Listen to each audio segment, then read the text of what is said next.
afternoon, good evening, excellencies, ladies and gentlemen, distinguished participants and experts. My name is David Wright, and I work for the United Nations Office of the Special Advisor on Africa. Today, we will convene a high-level policy dialogue on governance and the provision of basic social services in West Africa and the Sahel region. This conversation builds on the 2021 Secretary General report on the promotion of durable peace and sustainable development in Africa, with a focus on provision of basic social services. The distinguished experts who will discuss this issue are part of the OSAA Knowledge Network, which was launched in July this year. And they will discuss the issues relevant to the Secretary General's report based on a policy brief that they have prepared that is specific to Western Africa and the Sahel region. The conversation will delve into the nexus issues of service provision, basic social service provision, and the lack thereof, and how this can contribute to conflict in the region. The issues that will be discussed will range from exclusion to discriminatory policies, to increasing inequalities, and how all these factors contribute to lack of service delivery in West Africa. So without further ado, I will introduce the moderator of this conversation. His name is Dr. Abdel Fattah Musa. He is the director of the Western Africa Division in the Department of Political and Peacebuilding Affairs, DPO, since January 2019. Previously, Dr. Musa was the director of the Africa 2 Division in the UN Department of Political Affairs, handling Central, North, and West Africa.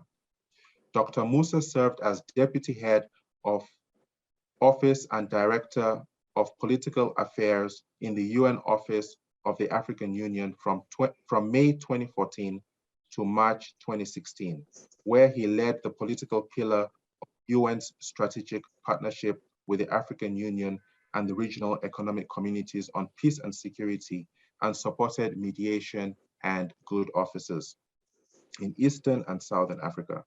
Before joining the UN, Dr. Musa served as Director of Political Affairs at the Economic Community of West African States from 2009 to 2014, and was a Senior Conflict Prevention Advisor to the Danish International Development Agency.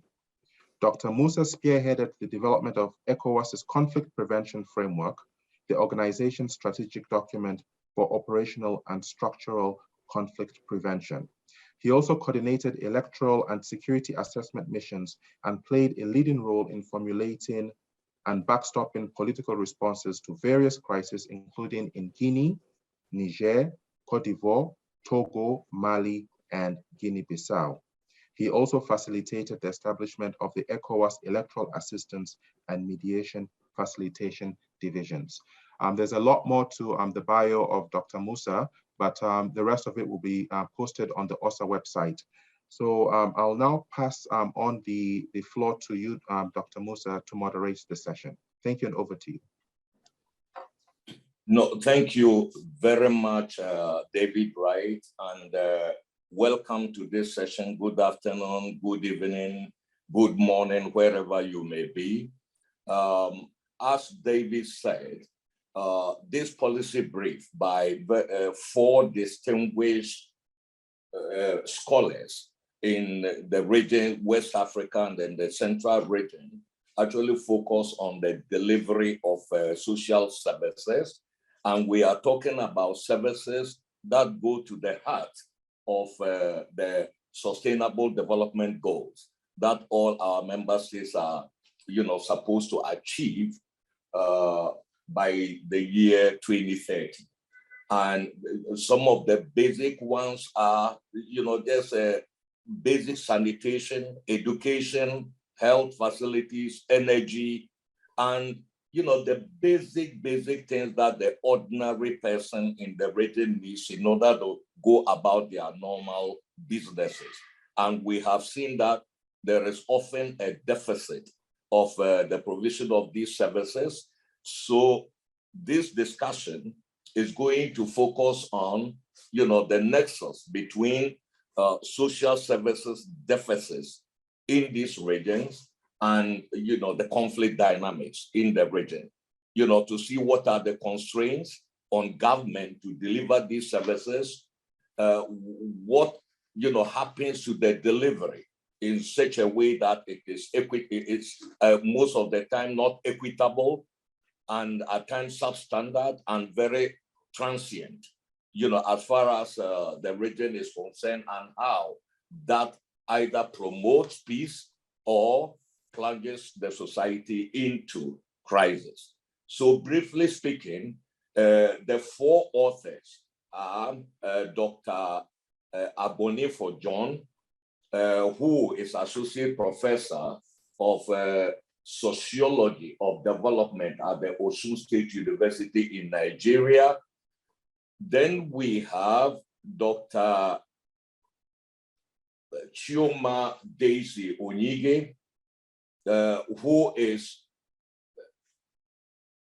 let me just a minute, a lecturer of criminology at the Department of Sociology, the Faculty of Social Sciences at the University of Port Harcourt, also in Nigeria. Her research includes gender and crime, environmental sociology, gender and climate change, among others. So she is also here with us, so please, you welcome, her also to the meeting.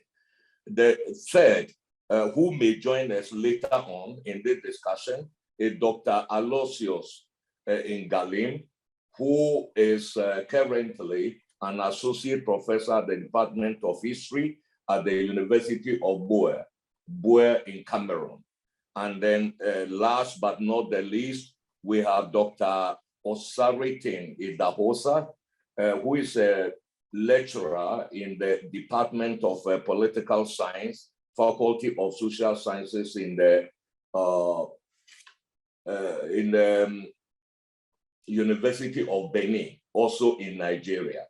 All these lecturers, professors are very much versed in conflict prevention issues, sustaining peace, and also the environmental, causes of some of the crises that we face in the Africa. And of course, this also goes to the heart of the provision or the absence of social services.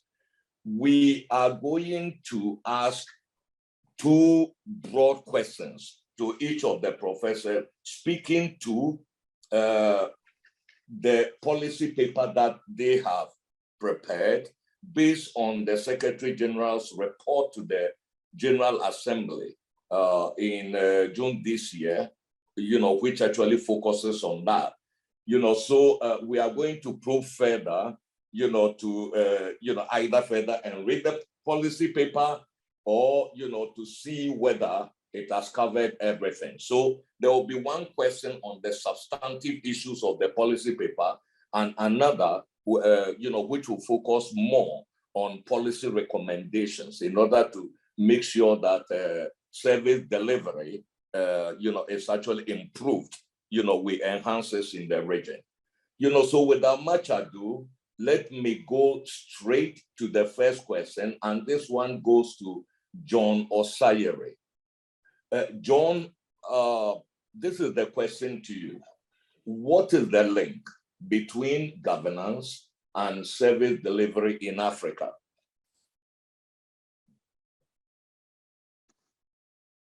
I think you are muted, John.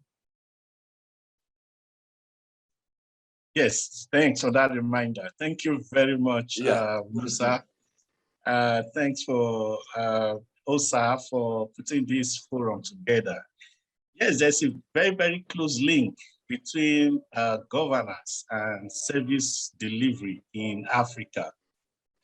So the question may arise, what do we mean by governance? Governance is not the same thing as government. Governance may be seen as the purposeful effort to steer, to control, or manage a section or sections or facets of society in certain predetermined direction.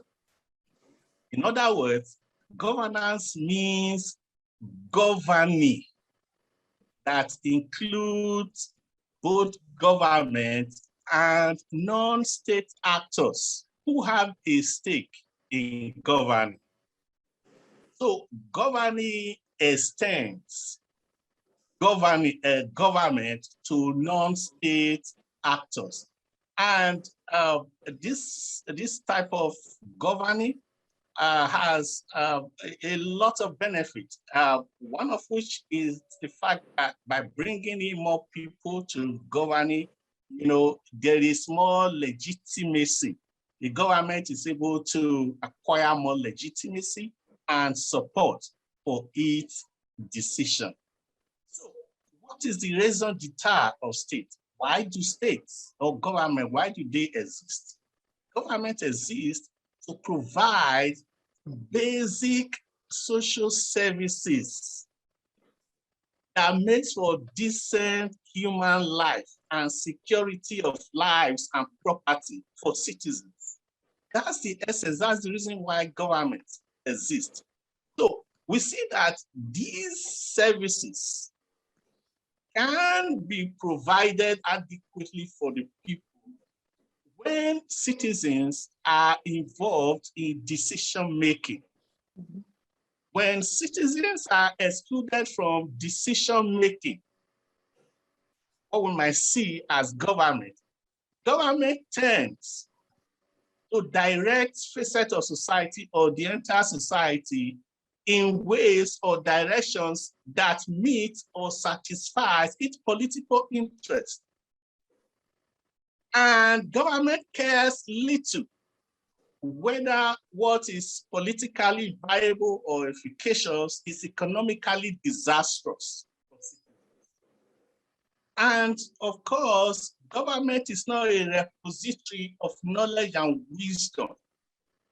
By excluding the larger segments of the population, government denies itself a pool of wisdom and knowledge that can be taken to make life more meaningful for people.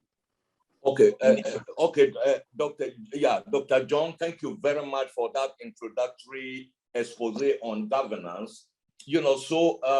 In terms of provision of services, I think we've already mentioned them. You are talking about schools, you are talking about energy, you are talking about housing for ordinary people, healthcare, and others, water and sanitation. These are some of the basic needs that you were just referring to in your discussion.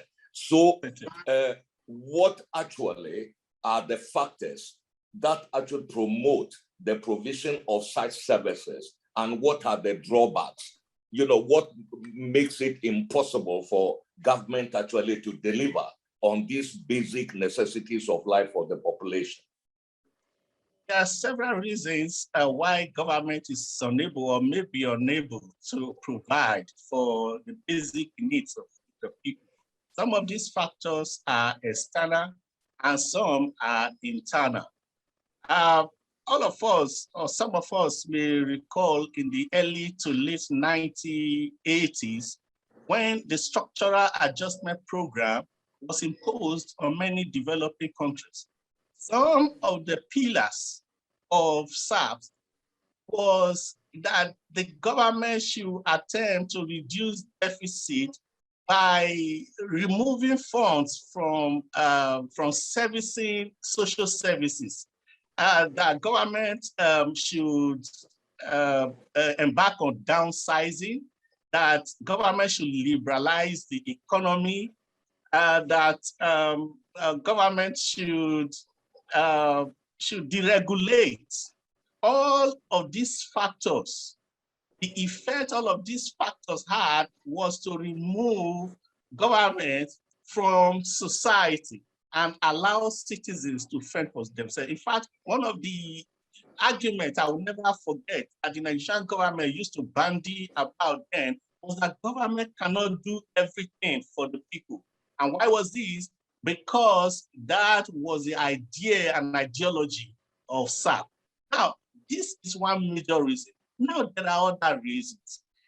In the 1980s, in 1980 to be specific, the Lagos Plan of Action, came into being and diagnosed the factors responsible for economic crisis in Africa. And one of the factors identified was unequal global economic relations and the fact that developing countries have been consigned to extractors of natural resources and some other factors. But unfortunately, this opportunity for global governance, we missed it because the Bretton Woods institutions set up their own think tank that was headed by Begg, and the Begg report came out in 1981.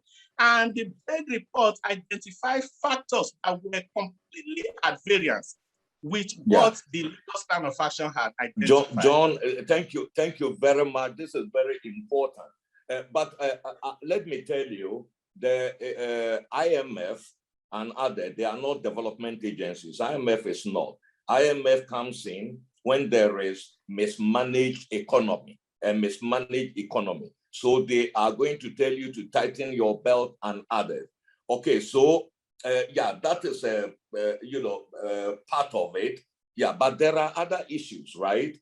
Like, for example, the very opaque nature of contracts, being awarded to companies without popular involvement and other things, and then so that the government does not have the requisite basket of resources in order to carry it. It goes into pockets through corruption and others. So those are basic, also, which is the fault of some of the government. So you cannot put all the blame on IMF, but it is the mismanagement of the economy that brings the IMF in anyway. Yeah, but beyond that, what factors do you think would actually promote sustainable social service delivery?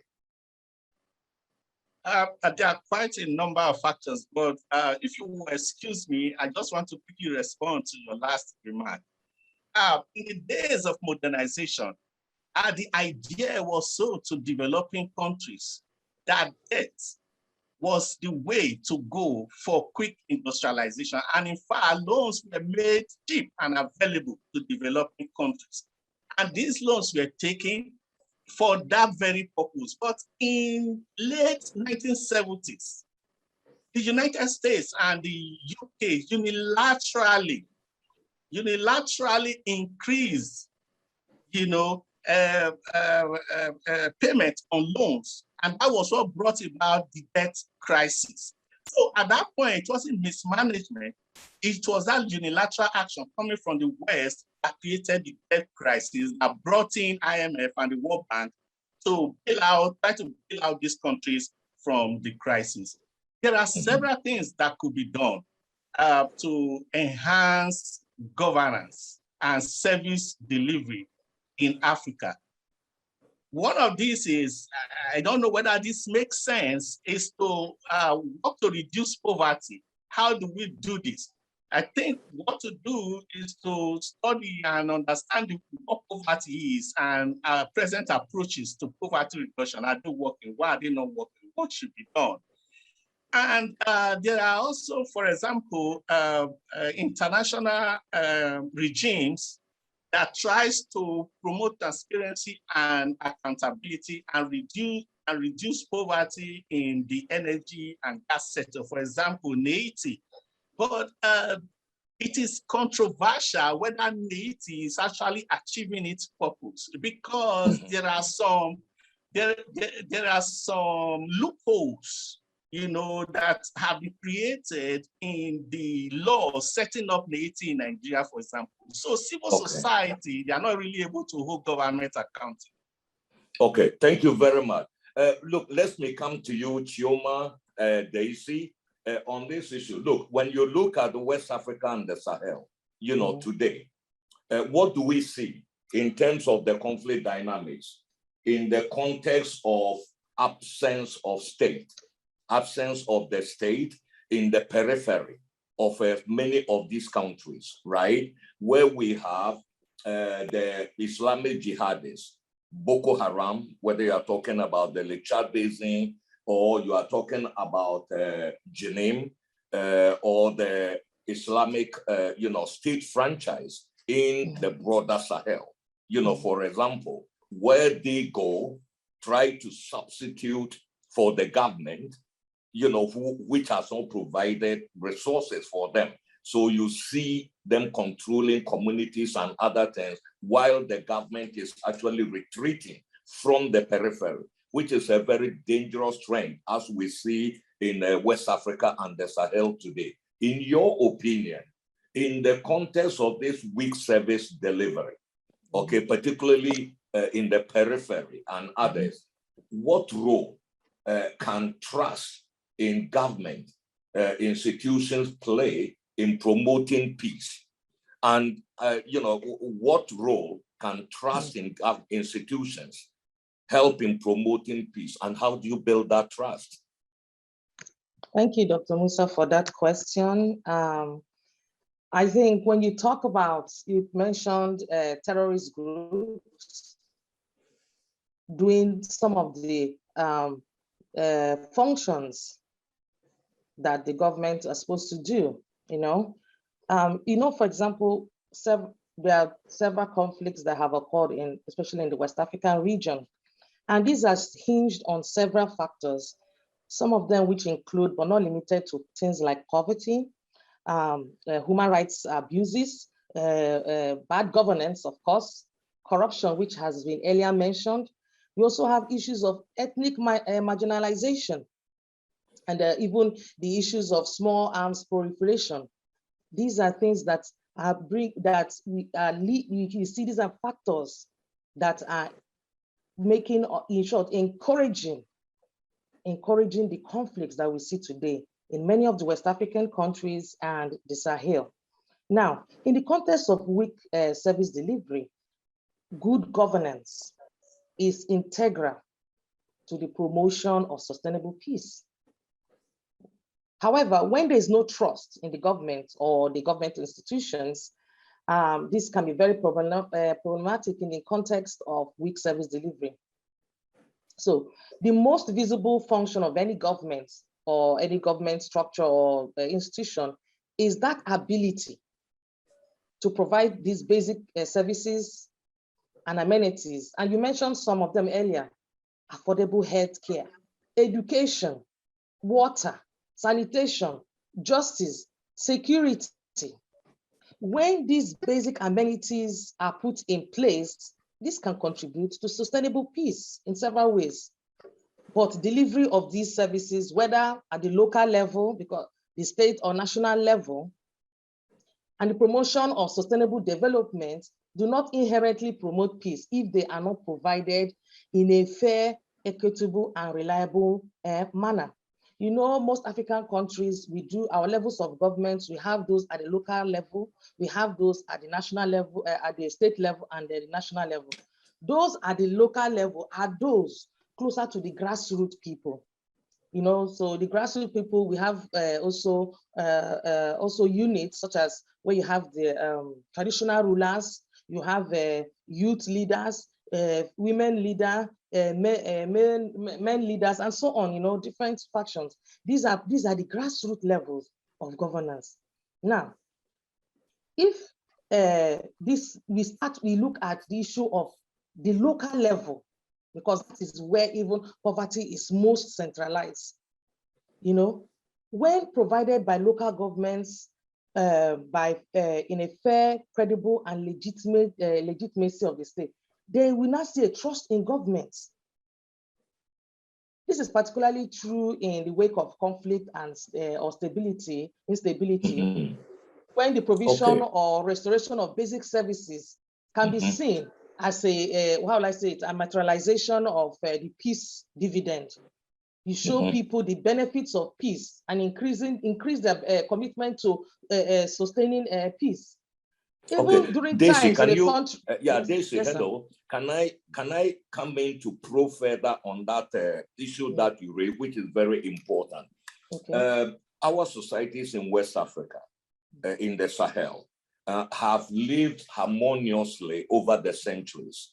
They could have been petty conflicts, but they had conflict resolution mechanisms that allow them, to live side by side with fair exchange, whether it is farmers, it is herders, whether they are fishermen, artisanal people, who were all living in a mosaic of a very harmonious society. I'm not saying perfect, but of late, what we have seen is an upsurge in intercommunal violence, right, across the region, which is putting security at serious risk, in the region, whether it is the farmer herder, ethnic-based violence, faith-based violence, who is Muslim, who is Christian, who is Pearl, who is Dogon, when you go to other countries.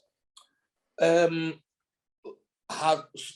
social service delivery or public and social service delivery, has it been a contributory factor to this disruption of the social harmony that the region was used to before?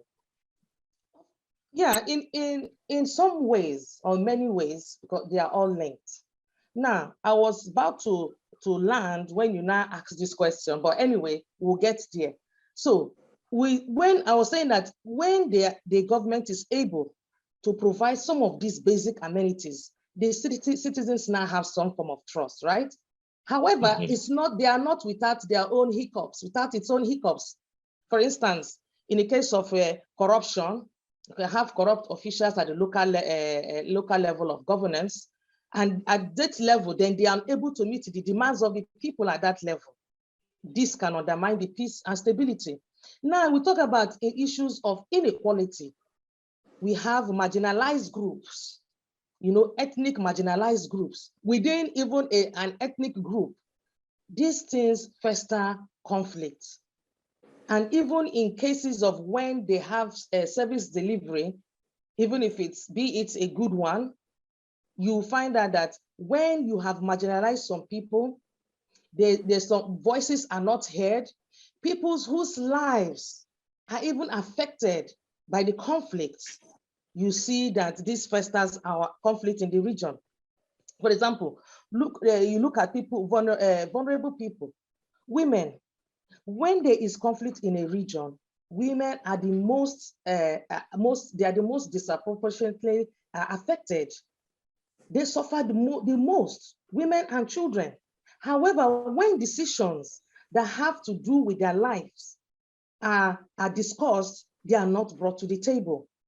This is marginalization. I'm just looking at the gender aspect. What about those who are not in the ethnic group, for example, of the ruling class? We all know that countries in Africa have ruling parties.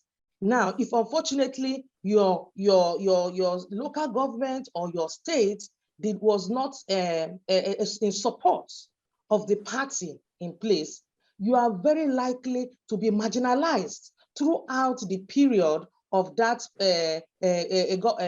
government's tenure.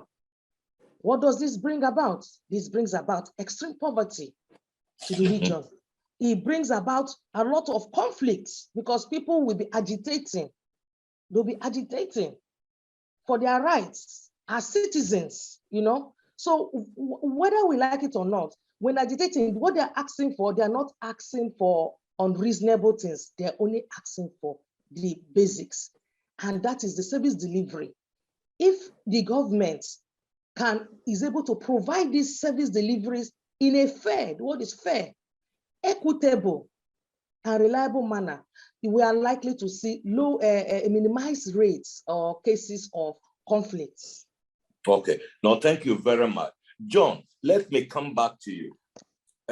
West Africa and the Sahel is one of the fastest growing in terms of population growth in the world, where you have about over 60% of the population being 35 and under. Okay, and these are very resourceful young people who may not need the government to give them fish, but they may need the government to teach them how to fish or to provide tools for fishing. Okay, and you have, in this era of technology, in the digital world, these young people are very savvy, but you look at the very epileptic nature of electricity across the region, energy, basic. And these countries all have, hydrocarbons, in them, oil, whether you are talking about Nigeria, whether you are talking about Niger, whether you are talking about almost all of them. So basic things, when you are talking about services, if you provide energy, okay, then it means you empower these people in order to unleash their potential and others. So the government does not need to provide them food, but some of the basic infrastructure, education is one of them, energy is one of them. Why is it that in the abundance of natural resources in the region, we cannot even guarantee, basic energy for the populations? You are muted.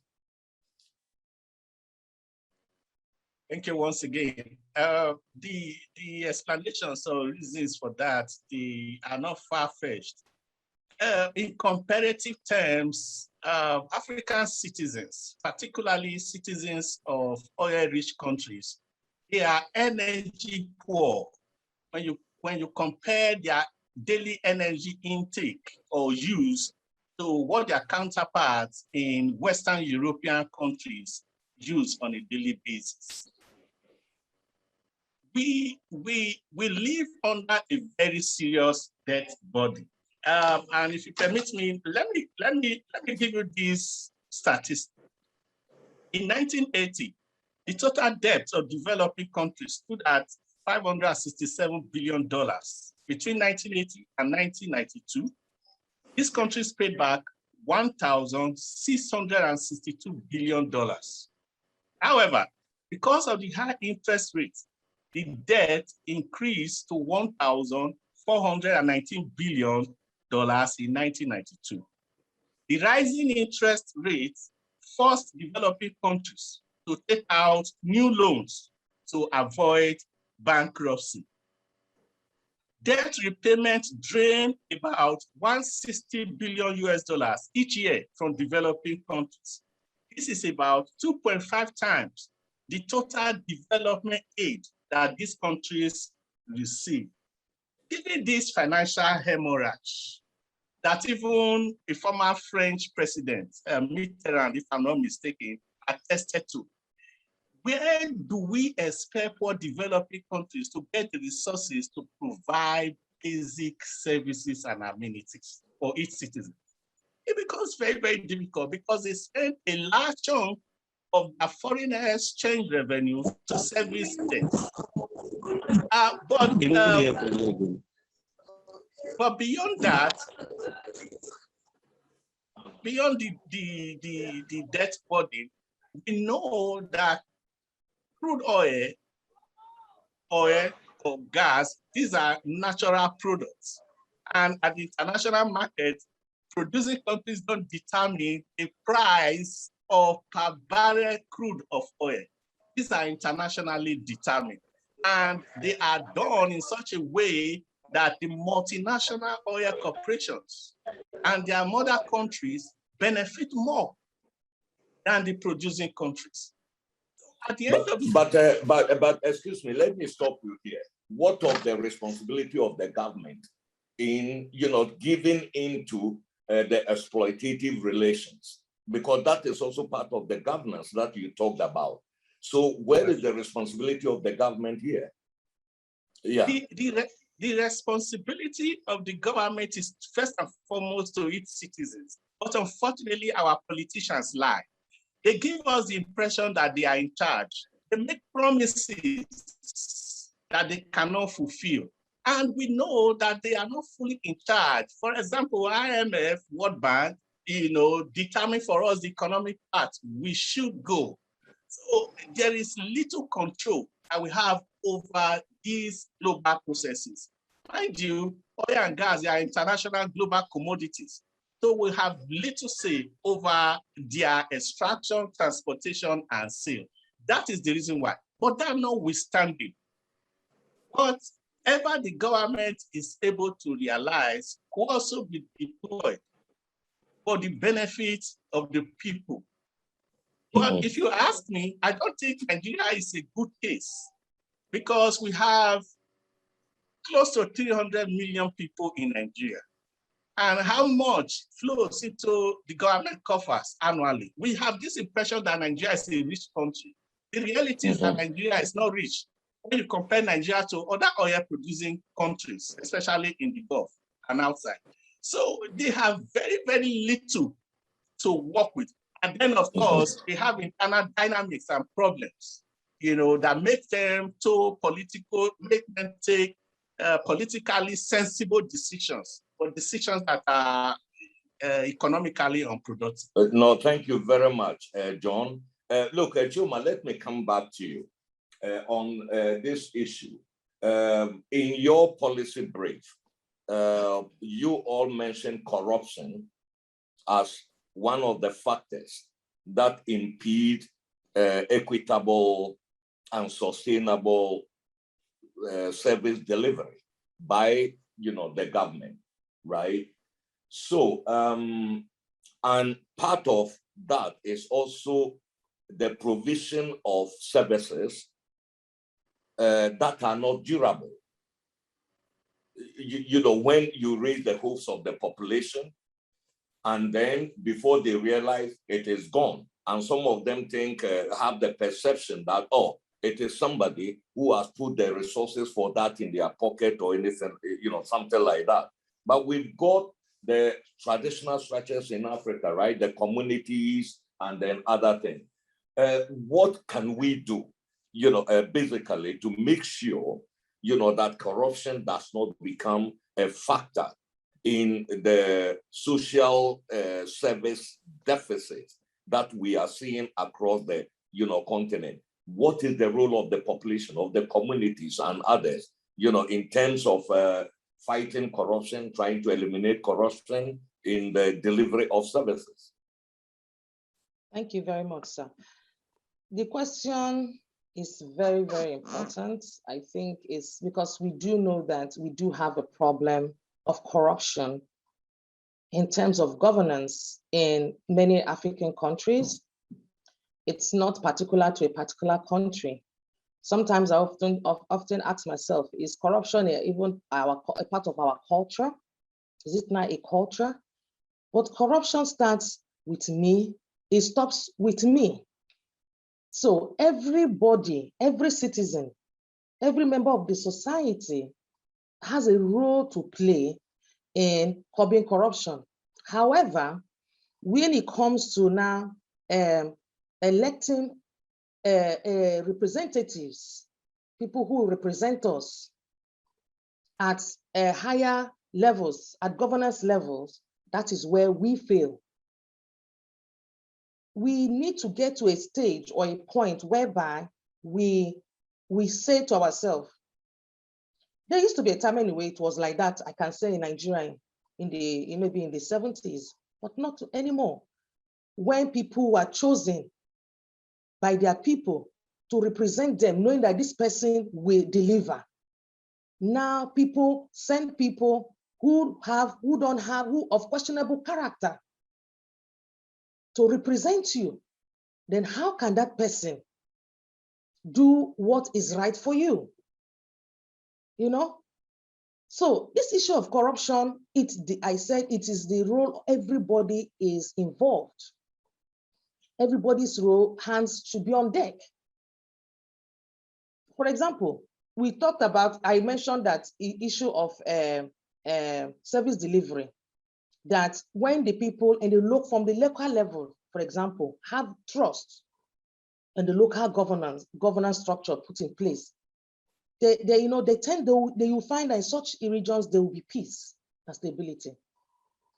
However, when these people you have elected to represent you happen to now be corrupt, how can they now meet your demands? It's not possible. You now see people frustrated. You see people frustrated, agitated. You see high levels of unemployment when there may be employment opportunities. You're talking about giving companies, jobs to do in the local community, for example. And you see issues of corporate social responsibility, whereby such companies will now want to, while they're doing such jobs in these communities, they make room, opportunity for local indigenous people there to be employed in the company while they are doing these jobs. When there's corruption there, the people you have represented will not make these jobs readily available to you. You know, and it's a circle of violence, a circle of poverty, a circle of corruption. How can there now be development? There can't be development. It's worse when we now have underrepresentation of marginalized groups, be it women, be it ethnic minorities, you name it, it becomes worse. So we have a long way to go in terms of getting it right. If we're able to stamp out corruption, and this is not a one-day thing because it didn't start one day. It will take time.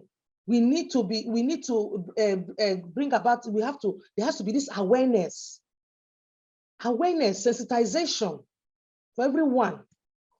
Many African countries, they have been trying, they have been saying it, but have they implemented it? What have they put on ground? Where we don't see the implementation.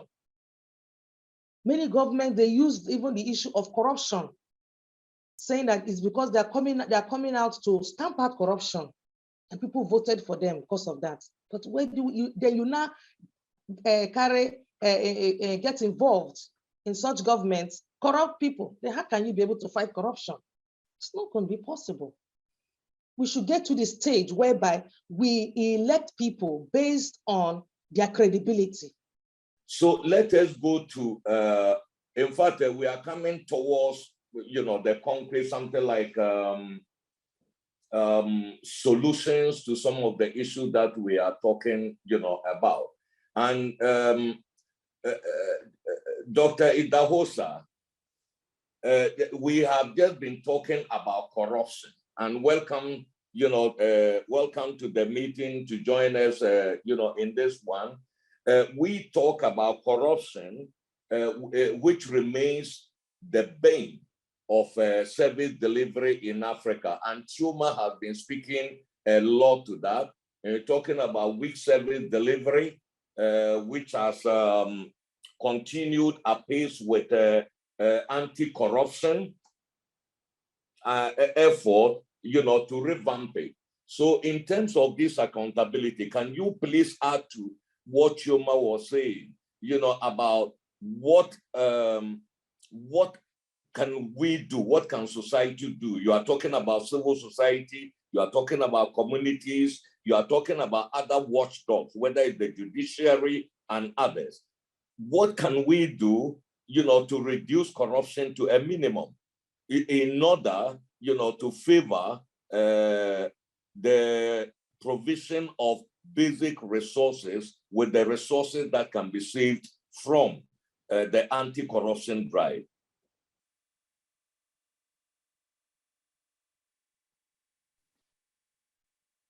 Dr. Idahosa, you have to unmute your mic. Yeah. It also maybe you have to unmute your mic now. Can you hear me now? Yes. Can you hear me now? We can hear you. You can hear me now? Yes. That's correct. Well, thank you very much. I've listened to this conversation for about 20 minutes now, and I was watching the trend of it. And the takeoff point was government. And the contributors, John and Chairman, conceptualized government as a relationship between the people, the leadership, and the elect. But sadly enough, you'll find out on the African continent and in most global South countries that what we see as government is regime entrepreneurs. There's a difference between a government and a regime entrepreneur. And if we look at a regime entrepreneur, in my conceptualization of this, those who use the instrumentality of the states to capture the resources of the states and through a policy of exclusionary policies that deny the people the basic necessities of life. There is no accountability, there's no transparency, there is nothing, little or nothing, in terms of service delivery to the people. That's the unfortunate situation we find here. And this is occasioned by the collaboration between local regime entrepreneurs and the international counterparts. Theory which we have been taught or with negates the practical relevance of governance in Africa. And these feed into the corruption level, whether at the local government level, at the state level, or at the national level, where government or governance is seen as an opportunity for self-gratification. And you find out there's this recurring sequence with one regime passing over the baton of leadership to the other. Politics, as especially constructed, or leadership, is all about service to the belly. And to that extent, the people's interests are not factored in. However, I want to say that corruption might not be completely peculiar to Africa. There are different levels of corruption in the world. But for the African continent, especially West Africa and the Sahel, you find out that most of the political leaders do not understand the rhythm, the lyrics of their calling. In other words, why they are chosen into office, if indeed they are chosen into office. You find out that there is this political cloning, creating administrative regurgitation that excludes the people from the main skin of things.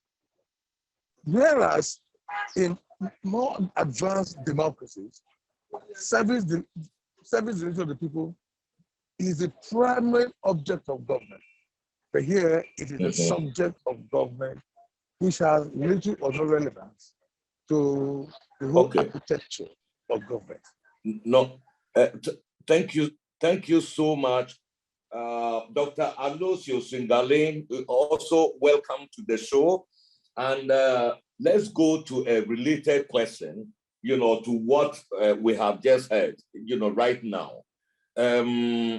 Much of the causes of instability, instability in the region, and then why armed groups, guerrilla movements, terrorist groups and other things are even gaining some kind of sympathy and acquiescence of abandoned populations, in our region.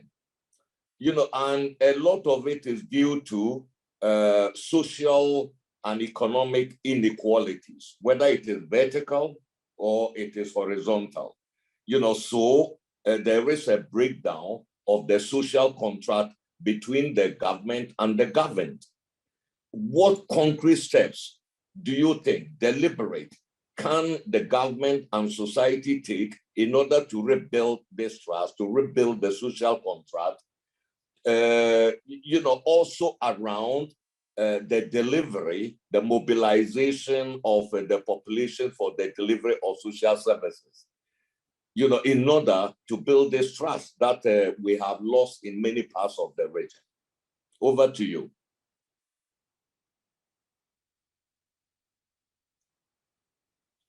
Maybe you should unmute yourself. Dr. Musa, who are you asking that question? Who's that question for? Oh, I was asking Aloysius. I don't in think Galilee. They say Aloysius- he's I don't joined think us, he's hasn't here. he? Can I continue? Yeah, please. Okay. I started by saying that we need a new process of socialization, an all-encompassing process that includes both the level of governance and service delivery. Before a man runs for an office, his capacity to deliver that office his credentials should be examined to determine his capacity to deliver in that office.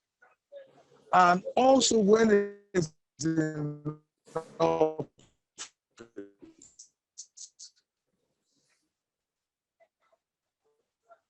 a mechanism should be put in place for the government to demand accountability at any given time when they need it. We could talk about recall process. But I equally know that this is a very significant in terms of things of African leadership. Secondly, the leadership is a reflection of the followership. When we keep passing the buck, the leadership, who throws up the leadership? The followership. The followership has a role to play. By the followership, I mean those are the grassroots, the non-governmental organizations, the private sector, because a continual collusion of leadership with the private sectors and the grassroots will create a vacuum that necessitates insurgent groups to fill. These are,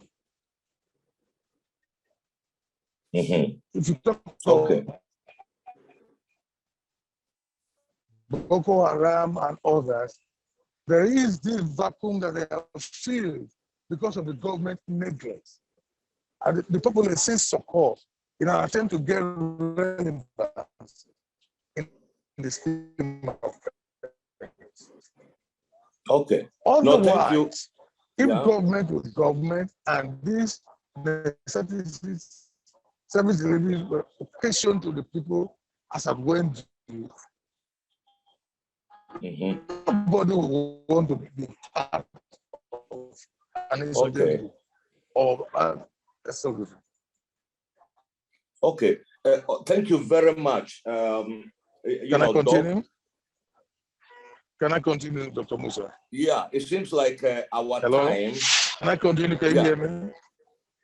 Yeah, we can hear you. You've been breaking, but we have to, try to see so that we can bring the discussions to something like concluding remarks and other things. So, maybe we'll give you another minute or so to conclude.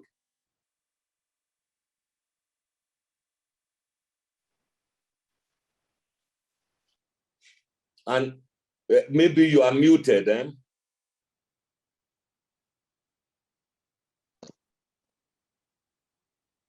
I think John has his hands up. I don't know why. Okay, yeah. Can you hear me now? Can you hear me now? Yeah, we can hear you now. Okay. Both the government and the governed have a social responsibility to make the state work.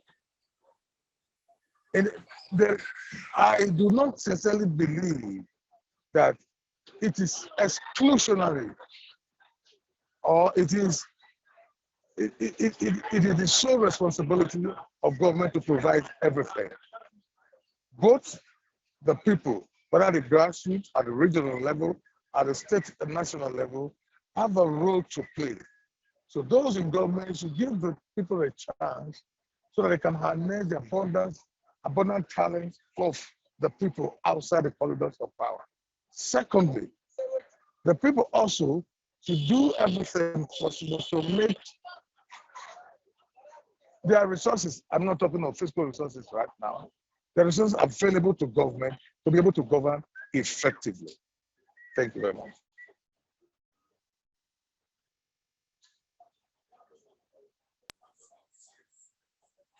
Dr. Musa, you're muted. It's muting. No, thank you very much, for that excellent answer to the question. I just want one answer from Dr. Idahosa. Then we will go round all the four of our panelists to give us, just two sentences. One, in your mind, what is the cause of the social service deficit that we have in one sentence? And in another, in the second sentence, you tell us what do you think is the key thing, the key, to unlocking the social service delivery.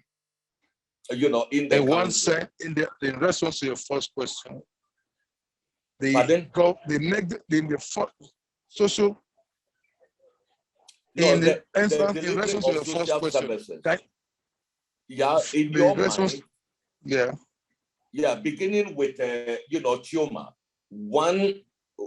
in one sentence, what do you think is the key factor that is undermining the delivery of social services? And then, what is the key to unlocking the delivery of social services? Okay. Thank you, Dr. Musa. So I think one of the problems too that we shouldn't overlook is there isn't a synergy between the different levels of government, between the local, the states, and the federal. So if you see a case whereby the things may be done right at the federal level, is it translating down to those in the grassroots? There should be a synergy. Okay? Now, and on top of that, apart from that, there should be, like I earlier mentioned, an opportunity for every voice to be given and to be heard. In other words, the marginalized, the vulnerable, the voiceless, the ethnic minority, they should also be, we shouldn't say because he or she does not have the power, or what I call it, the financial capability to be involved in politics, that we shouldn't see them as credible representatives. Like Dr. Saratin mentioned, it doesn't matter, we're not looking at what your kind of, whatever, we're more interested in your credentials. If you have the credentials and you can deliver, these are the kind of people we should be looking out for now. We should go beyond all this party membership. We should go beyond all this. Because to me, my party membership now are now cliques, they are all groups, gangs now, and they are not moving forward. Thank you.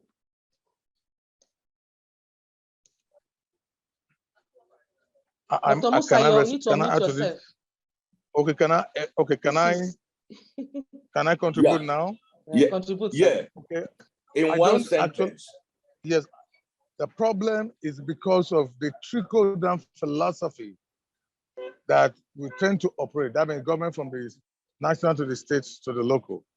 Government should be bottom up, where the needs of the people will be effectively articulated.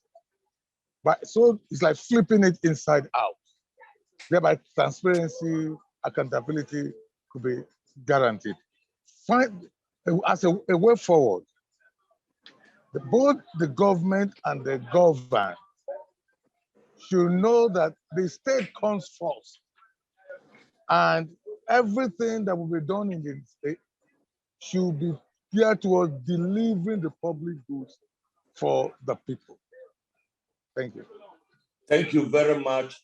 Now to Dr. Idahosa. what is frustrating the delivery of social services, and what do we do to unlock the delivery of social services? Is that to the host or to Agbonifo? Oh, okay, please. Who's on the mic? Is it John or myself? Agbonifo, yeah? It's John, it's John, John. John? Right. Okay. Governments need to provide social safety nets for citizens. In Nigeria, social safety net is totally absent. We often describe our situation in Nigeria as that liking the individual to a local government, because the individual provides his own electricity, provides his own borehole for water, provides his own security. If the individual is unemployed, the individual is left to himself or herself. There is no respite, there's no public resource to draw on for survival. Government need to provide social safety net for citizens.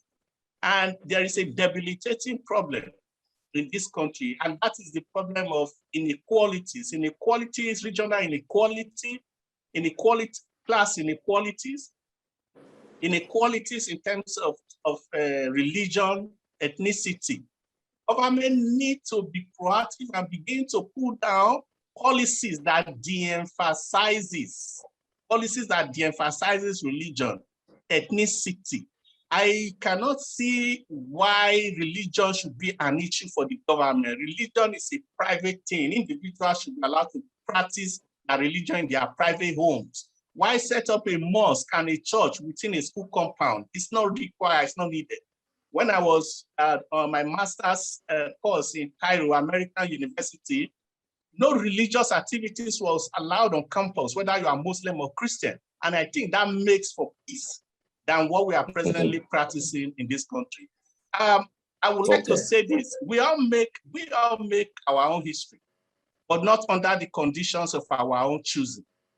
Who are those who chooses the conditions of our history? No, thank you. Yeah, thank you so much. In fact, you've done real justice in trying to tease out some of the basic conclusions you came to in your policy brief. On the provision of social services.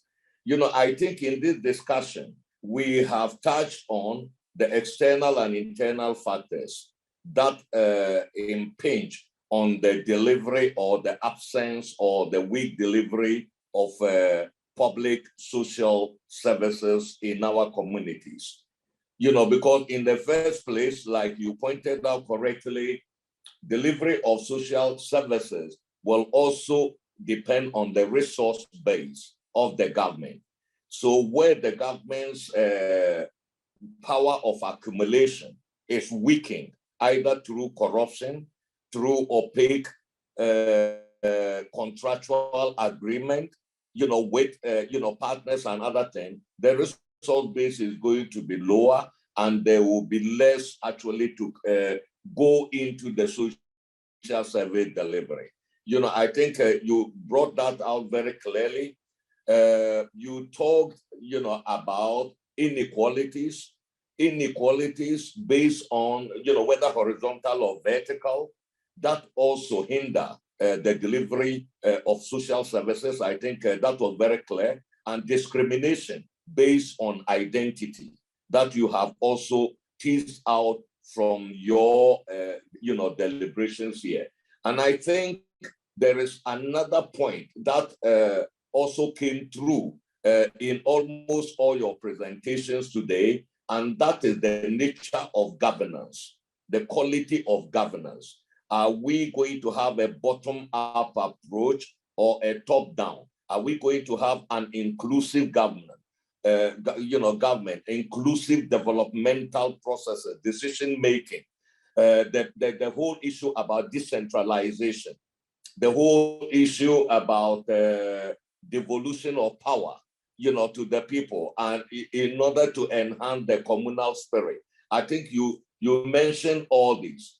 Above all, you think that corruption is also a factor hindering the delivery or the adequate delivery of social services. And you, of course, also offered a whole lot of solutions to them, which I have mentioned. That's in terms of inclusive governance, in terms of the presence of the state, in terms of the government ability, to provide at least a social net, to the vulnerable, and what this entails and all that. The topic is so vast, very interesting, and it will be, we cannot exhaust it today.